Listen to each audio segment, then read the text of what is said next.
Isang paalala, ang video na ito ay ayon lamang sa aking sariling pananaliksik. Hindi ko nais na pilitin ang sino man na maniwala sa videong inyong matutunghayan. Kung hindi kayo kumbinsido sa mga impormasyon at taliwas ang inyong paniniwala sa kaalamang aking ilalahad, maaari kayong gumawa ng sarili ninyong pagsisiyasat para sa inyong kakontentuhan. Ang videong ito ay gabay lamang sa mas malalim na kaalaman at pag-intindi at hindi gawa ng isang profesional. Naniniwala ako na malaya tayong magbigay ng opinyon at suhestyon bilang malayang mamamayan ng Pilipinas. Maraming salamat po. Maraming katanungan sa pagkatao ni Bamban Tarlac Mayor Alice Guo at habang inimbestigahan siya ng Senado, marami pang natutuklasan sa kanya. Isa sa mga bagong natuklasan sa kanya ay ang napakarami nitong sasakyan. Lumalabas na 16 na sasakyan ang nakarehistro kay Guo. Sinabi ni Senador Risa Hontiveros, chairperson ng Senate Committee on Women, Children, Family Relations and Gender Equality, mayroon itong sports utility vehicles, pickup trucks, closed van at dump trucks at mayroon ding helicopter. Ipinakita sa pagdinig ang larawan ng McLaren 620R na ginamit umano ni Guo sa isang car show noong Disyembre 11, 2023. Nagkakahalaga umano ito ng 16.7 million pesos. Itinanggi naman ni Guo na pag-aari niya ang McLaren. Hiniram lang daw niya ito sa mayor ng Concepcion sa probinsya pa rin ng Tarlac. Marami raw sa kanyang mga sakyan ang binenta na niya dahil buy and sell ang kanyang negosyo. Binanggit niya ang West Cars na kanyang negosyong buy and sell. Incorporator daw siya ng West Cars. Mayroon din siyang piggery, meat shop, farms at embroidery. Nagmamay-ari rin siya ng helicopter na binenta na rin niya.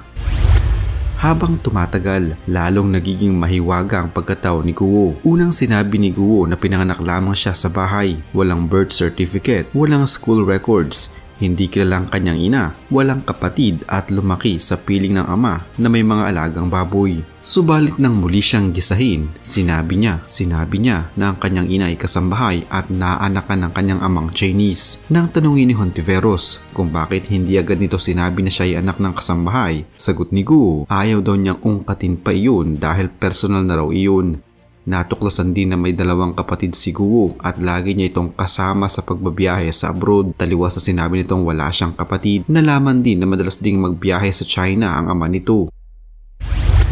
Marami pang kaduda-duda sa pagkatao ni Guo at posibleng may mga mahuhukay pa sa mga susunod na pagdinig. Sa issue ng kanyang mga sakyan na pinagbenta na umano niya, dapat tanungin ng Bureau of Customs ukol dito. Pinuntahan din ng mga otoridad ang itinuturong address ni Mayor Alice Guo sa kanya umanong tirahan at mga business address. Ang mga address na ito ang kanyang ibinigay sa panahon ng hearing nito sa Senado.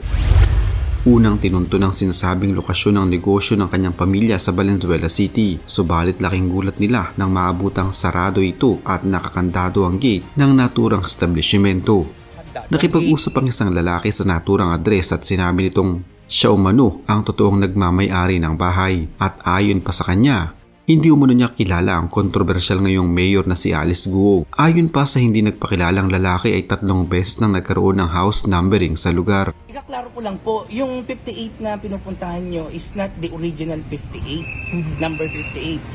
So, naka 3 times na kaming palit ng number. Sa ngayon ay natatakot ang lalaki na ito at ang kanyang pamilya dahil tila nadadawit ang kanilang sariling bahay sa mga isinisiwalat ni Guo. Nalalagay din umano sa peligro ang kanilang buhay dahil sa mga kasinungalingan ni Alice Guo.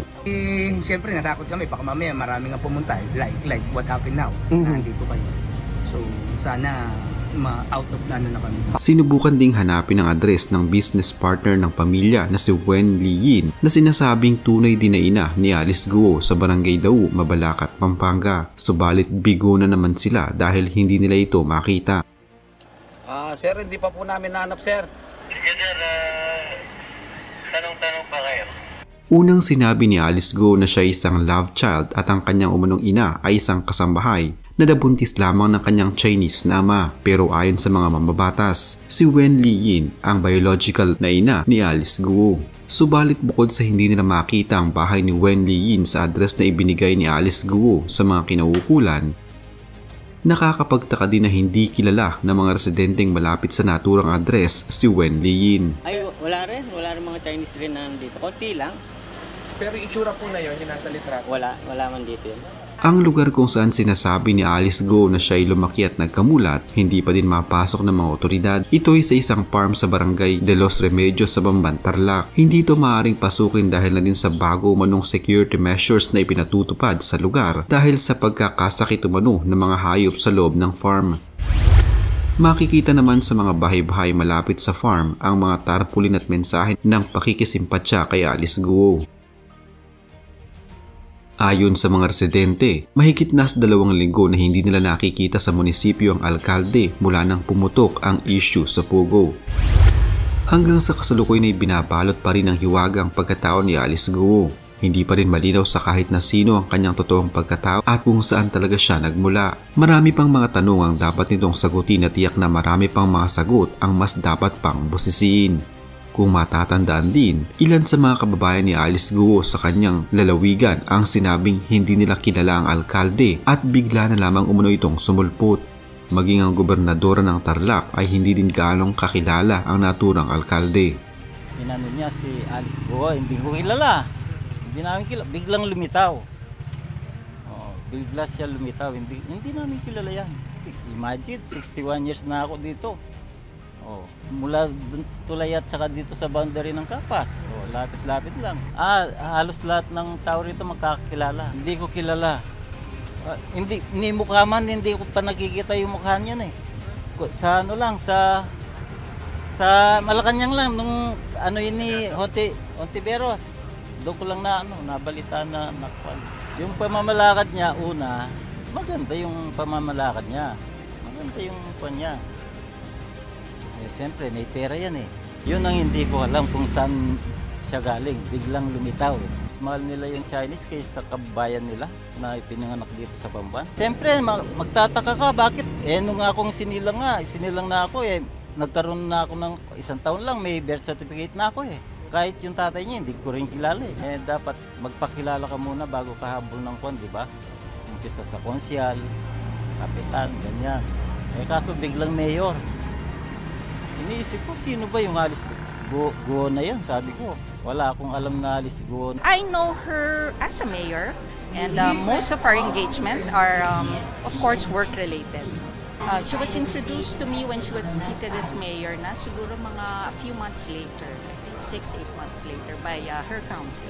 Yung candidate ng party namin who ran against her is part of her ex-officio niya sa council. So sila yung naglapit, and because she has proven that she works well, for the first time, the municipality won an SGLG award, and the people love her. So we welcomed her.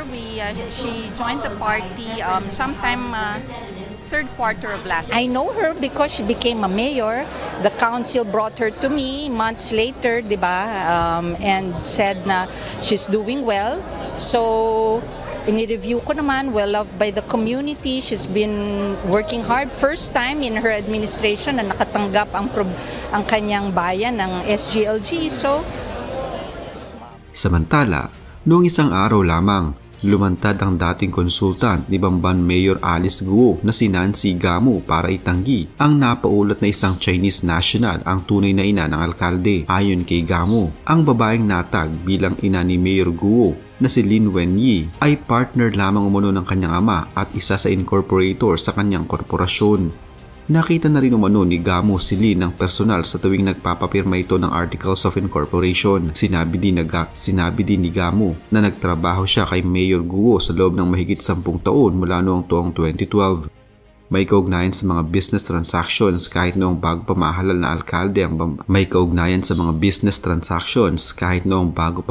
na alkalde ng Bamban si Guo. Nilinaw naman ito na voluntaryo siyang lumantad at hindi siya diniktahan ng kampo ni Mayor Guo. Handa din umano siyang dumalo sa pagdinig sa Senado kaugnay sa kaso ng alkalde kung kinakailangan. Matatandaan nga na una ng pinangalanan ni Senador Sherwin Gatchalian ang isang Lin Wenyi na ipinakilala daw bilang ina ni Guo sa Valenzuela City kung saan dati ay may negosyo ang pamilya nito. Taliwasan niya ito sa testimonya ng alkalde ng Bamban na ang kanyang ina ay isang Pinay na kasambahay. Isiniwalat naman ni Senador Risa Hontiveros noong Huwebes ang mga dokumentong nagpapakita kung saan nakatira si Lin Wenyi sa parehong address ng pamilya ni Mayor Guo.